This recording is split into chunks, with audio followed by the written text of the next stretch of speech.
Hello दोस्तों, vision RS YouTube channel में आप लोगों का स्वागत है। और मैं मोहनलाल यादव मुगल काल का दूसरा वीडियो लेकर आया हूं आपके सामने। देखो, पिछले वीडियो में अपन ने बात की थी मुगल काल के संस्थापक बाबर के बारे में, और मैंने आपको उस वीडियो में आपको बताया था कि 26 दिसंबर 1530 ईस्वी को बाबर की मृत्यु हो गई थी।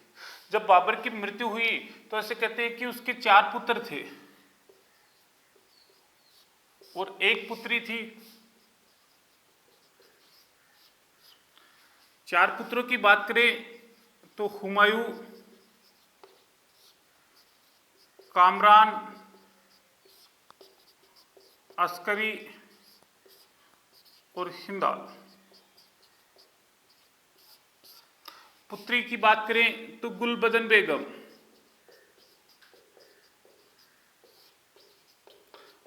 याद रखना गुलबदन बेगम के द्वारा एक ग्रंथ लिखा गया था, एक पुस्तक लिखी गई थी, और वह ग्रंथ कौन सा था? हुमायूंनामा।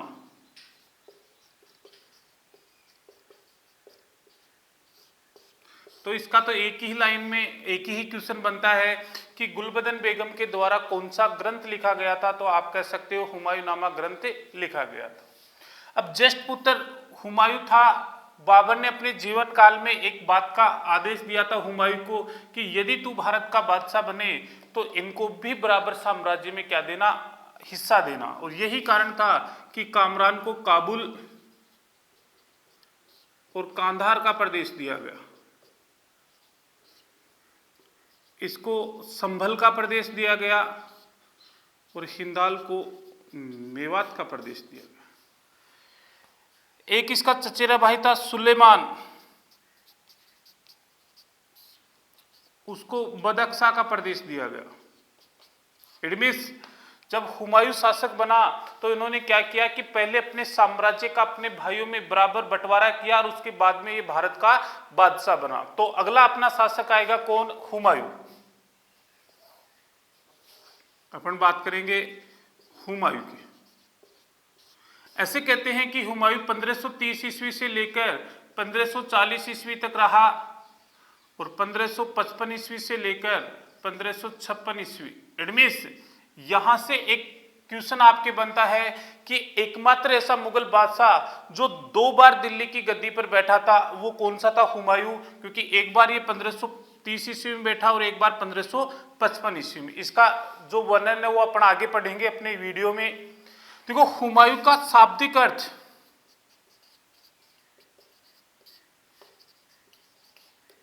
भाग्यवान शासक माना जाता है। हुमायूं शब्द का शाब्दिक अर्थ भाग्यवान शासक, लेकिन ऐसे कहते हैं कि यह सबसे दुर्भाग्यशाली शासक था। दुर्भाग्यशाली शासक क्यों था? क्योंकि ये जिंदगी भर क्या करता रहा? कठिनाइयों का सामना करता रहा। इसीलिए नाम का अर्थ भाग्यवान शासक था, लेकिन ये इतिहास का सबसे दुर्भाग्यशाली शासक माना गया। फिर बात करें राज्याभिषेक। यदि हुमायूं के राज्याभिषेक की तिथि की बात करें तो इसका राज्याभिषेक 30 दिसंबर 1530 ईस्वी को हुआ था।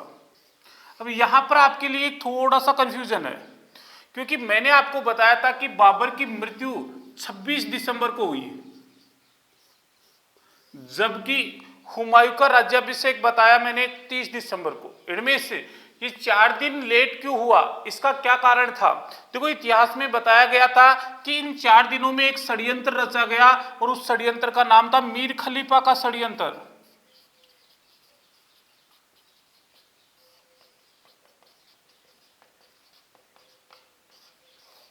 कौन था ये मीर खलीफा?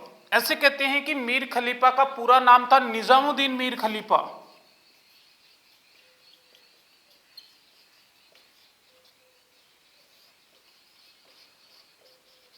निजामुद्दीन मीर खलीफा से कहा जाता है कि बाबर का एक घनिष्ठ मित्र था, और बाबर का घनिष्ठ मित्र था, यही कारण था कि निजामुद्दीन मीर खलीफा हुमायूं के स्थान पर मेहंदी ख्वाजा को भारत का बादशाह बनाना चाहता था।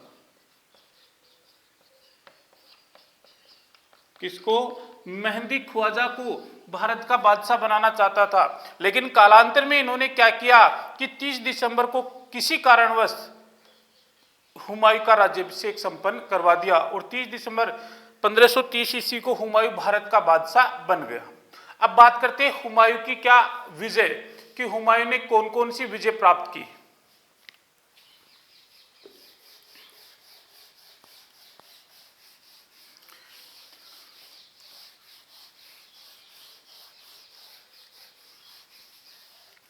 यदि हुमायूं की विजयों की बात करें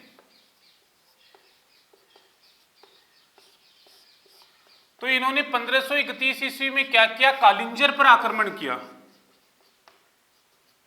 जब कालिंजर पर आक्रमण किया तो यहां का शासक प्रताप रुद्रदेव था।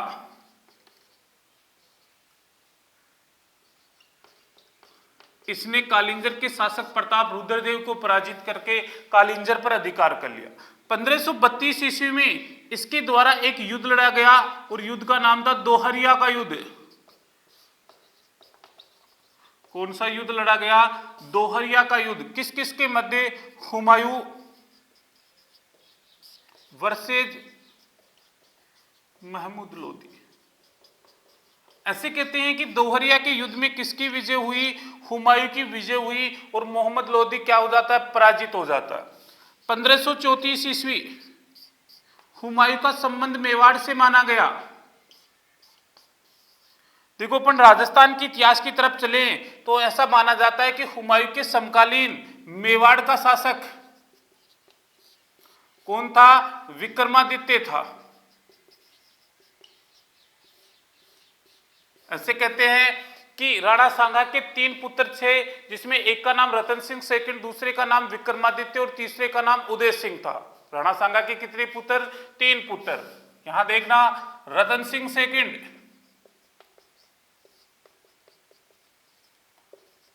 विक्रमादित्य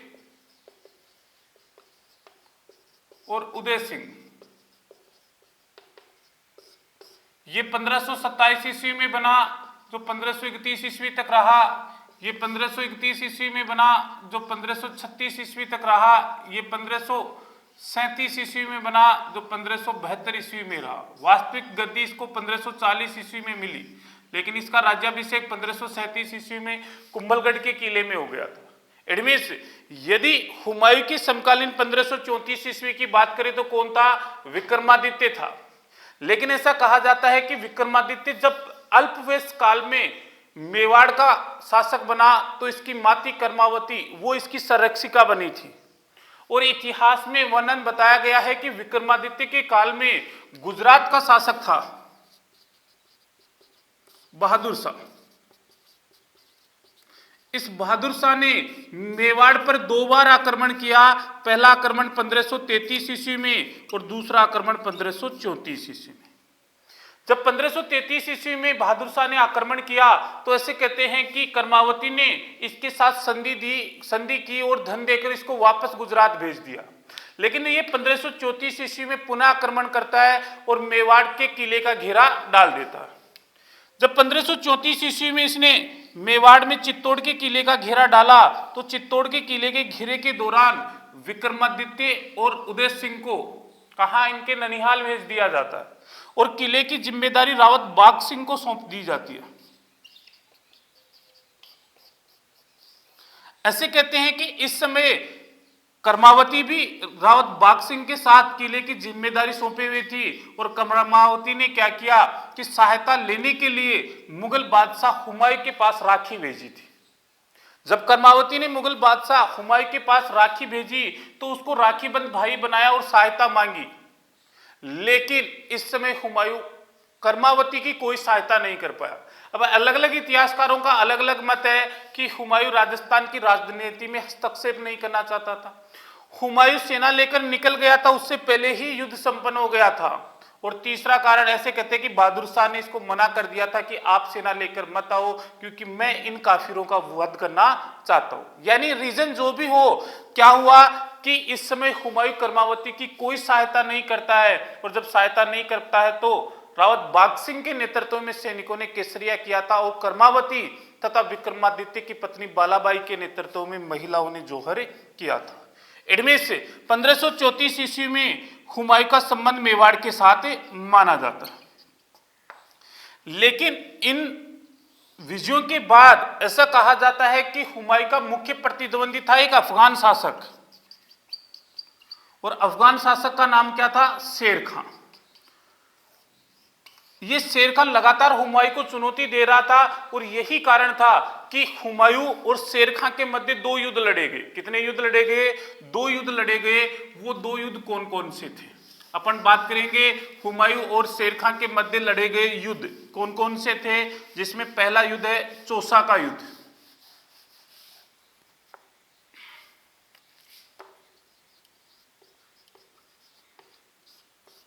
पहला युद्ध कौन सा है? चौसा का युद्ध।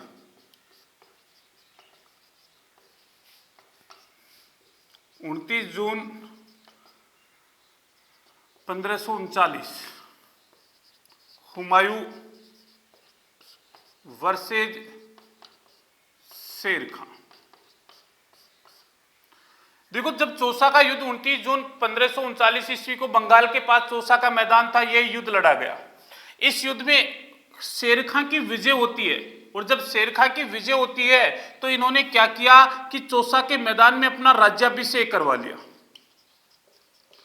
अपना राज्याभिषेक करवाने के बाद अपने नाम के सिक्के डलवाए और अपने नाम का कुतब्बा पढ़ाया और शेर खां ने एक नई उपाधि धारण की और उपाधि का नाम था शेरशाह सूरी। उपाधि का क्या नाम था? शेरशाह सूरी की उपाधि धारण की। युद्ध में हुमायूं की पराजय हो जाती है और पराजय होने के बाद हुमायूं जब जान बचाकर भाग रहा था तब शेरशाह यानी शेर खां की सेना इसके पीछे लगी हुई थी। भागते समय हुमायूं के सामने गंगा नदी आ गई और हुमायूं ने जान बचाने के लिए गंगा नदी में छलांग लगा दी। ऐसे कहते हैं कि हुमायूं को तैरना नहीं आता था और इस समय जब हुमायूं डूब रहा था तो एक व्यक्ति था निजाम बिश्ती। इस निजाम बिश्ती ने डूबते हुए हुमायूं को यहां पे उसकी जान बचाई थी। जब डूबते हुए हुमायूं को निजाम बिश्ती ने बचाया तो हुमायूं ने इसी निजाम बिश्ती को एक दिन का बादशाह बनाया था और एक दिन के बादशाह काल में निजाम बिश्ती के द्वारा चमड़े के सिक्के चलाए गए। तो याद रखना, कौन से मुगल बादशाह के द्वारा चमड़े के सिक्के चलाए गए थे? कौन से मुगल बादशाह के द्वारा चमड़े के सिक्के चलाए गए थे? तो याद रखना, निजाम बिश्ती के द्वारा चमड़े के सिक्के चलाए गए थे। यह आपका पहला युद्ध था जिसका नाम था चौसा का युद्ध। दूसरा युद्ध कन्नौज या बिलग्राम का युद्ध।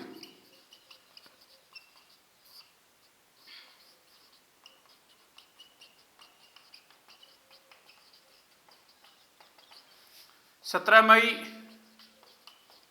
1540 ईस्वी हुमायूं वर्सेज शेरशाह सूरी।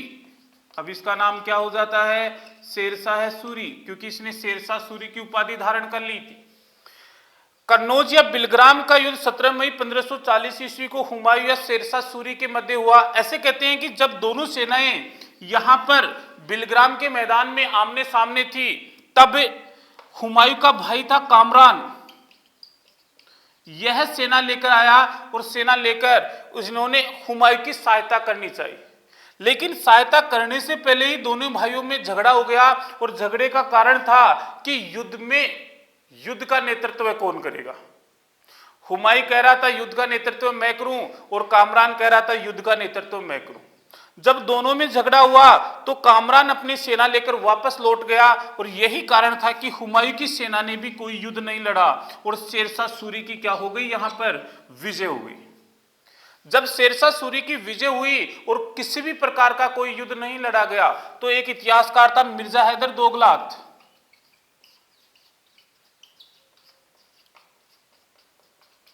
इस मिर्जा हैदर दोगलात ने एक कथन कहा था कि कन्नौज के युद्ध में एक भी तीर और तलवार नहीं चला, उससे पहले ही तुर्क सेना भाग खड़ी हुई। इनमें से यह युद्ध लड़ा ही नहीं गया, उससे पहले ही शेरशाह सूरी की क्या हो गई थी? विजय हो गई थी। 1540 ईस्वी में अफगान शासक शेरशाह सूरी भारत का बादशाह बन गया और हुमायूं को भारत से निष्कासित होना पड़ा। जब यहां से हुमायूं बाहर जा रहा था तो हुमायूं ने शरण ली कहां? सिंध में शरण ली हुमायूं ने। और इस समय सिंध में एक राज्य था अमरकोट और अमरकोट का राजा था वीरसाल। तो याद रखना कि जब हुमायूं भारत से बाहर जा रहा था तो सिंध में अमरकोट के शासक वीरसाल के महलों में शरण ली। यहां पर अगस्त 1541 ईस्वी में हुमायूं ने हमीदा बेगम से निकाह किया, यानी हुमायूं का विवाह हुआ कहां? यहां सिंध में। कब हुआ? अगस्त 1541 ईस्वी को। किसके साथ? हमीदा बेगम के साथ। और यहीं पर हमीदा बेगम के गर्भ से 15 अक्टूबर 1542 ईस्वी को एक पुत्र का, एक बच्चे का जन्म हुआ और बच्चे का नाम रखा गया बदरुद्दीन, जिसको आप कह सकते हो अकबर। यानी अकबर का जन्म कहां हुआ? वीरसाल के महलों में। कब हुआ? 15 अक्टूबर 1542 ईस्वी को। तो याद रखना, इंपॉर्टेंट डेट है कि अकबर का जन्म कब हुआ? 15 अक्टूबर 1542 ईस्वी को। 1544 ईस्वी को क्या हुआ? वीरसाल और हुमायूं में मतभेद हो गया और हुमायूं आगे चला गया कहां? ईरान। कहां चला गया हुमायूं? ईरान। इस समय ईरान का शासक था शाह तैस्माप। तो हुमायूं ईरान के शासक शाह तैस्माप के पास शरण लेता है और शरण लेते समय एक वचन देता है कि यदि मैं पुनः भारत का बादशाह बना तो काबुल और कांधार किसको दिया जाएगा? शाह तैस्माप को दिया जाएगा। यह था हुमायूं का भारत में विजय अभियान और यहां से निष्कासन। अब बात करेंगे कि हुमायूं का भारत पर पुनर्धिकार, कि हुमायूं ने भारत पर किस प्रकार पुनर्धिकार किया और किस प्रकार पुनः भारत का बादशाह बना।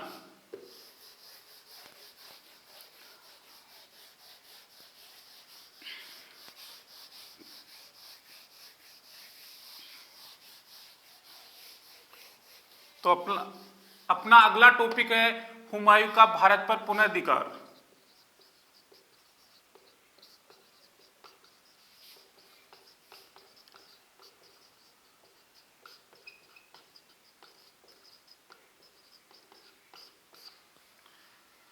जब हुमायूं ईरान के शासक शाह तैस्माप के दरबार में था तो वहीं से उसने योजना बनाई भारत पर पुनर्धिकार करने की और हुमायूं ने 1545 ईस्वी में कांधार पर आक्रमण किया। कांधार पर आक्रमण किया। इस समय यहां पर अस्करी का शासन था। इसने अस्करी को पराजित किया और कांधार पर क्या कर ली? विजय प्राप्त कर ली। 1547 ईस्वी में क्या हुआ? इसने काबुल पर आक्रमण किया। काबुल में कामरान था तो हुमायूं का सामना कामरान से हुआ। दोनों के मध्य जब युद्ध लड़ा जा रहा था तो ऐसा मानना है कि कामरान ने अकबर को काबुल के किले की दीवार से लटका दिया था, क्योंकि हुमायूं लगातार तोप से गोले दाग रहा था और उन गोलों को रोकने के लिए कामरान ने क्या कर दिया कि दीवार से अकबर को लटका दिया था। लेकिन फिर भी 1547 ईस्वी में हुमायूं ने काबुल पर क्या कर लिया था? अधिकार कर लिया था। शेरशाह सूरी के बाद ऐसे कहते हैं कि उसके नाम मात्र के शासक थे और 1555 ईस्वी में दिल्ली और पंजाब का शासक था सिकंदर शाह सूर। हुमायूं ने इसी दुर्बलता का लाभ उठाया और भारत पर आक्रमण किया और 2 युद्ध लड़े। कितने युद्ध लड़े? 2 युद्ध। पहला युद्ध था मच्छीवाड़ा का युद्ध। पंजाब के पास मैदान है मच्छीवाड़ा का। 15 मई 1555 ईस्वी। हुमायूं वर्सेज सिकंदर शाह सूर। दूसरा था सरहिंद का युद्ध।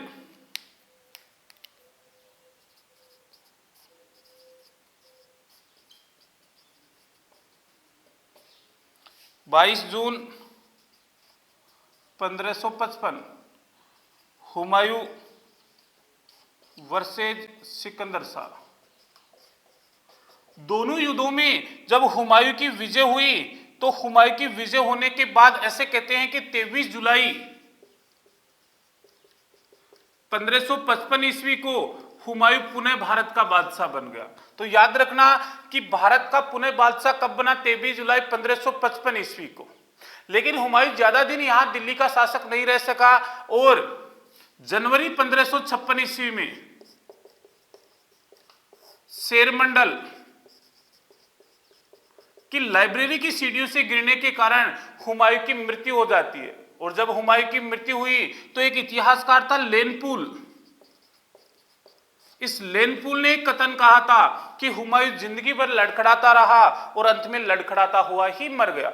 यानी हुमायूं जिंदगी भर ठोकरें खाता रहा और अंत में ठोकर खाकर ही मर गया था। यह था हुमायूं का जीवन काल। लेकिन इससे संबंधित कुछ फैक्ट और हैं जो आपको याद रखने हैं। हुमायूं ने अपने जीवन काल में केवल एक इमारत का निर्माण करवाया था, और वह इमारत कौन सी थी? दीन पनाह है। याद रखना, दिल्ली में हुमायूं ने एकमात्र इमारत बनाई थी दीन पनाह नामक इमारत, जिसको शेरशाह सूरी ने तुड़वाकर शेर मंडल बना दिया था। और उसी शेर मंडल की लाइब्रेरी की सीढ़ियों से गिरने के कारण हुमायूं की क्या हुई थी? मृत्यु हुई थी। पहला, जब ये ईरान प्रवास कर रहा था तब इसने ईरानी चित्रकला का क्या किया था? सूक्ष्म अध्ययन किया था।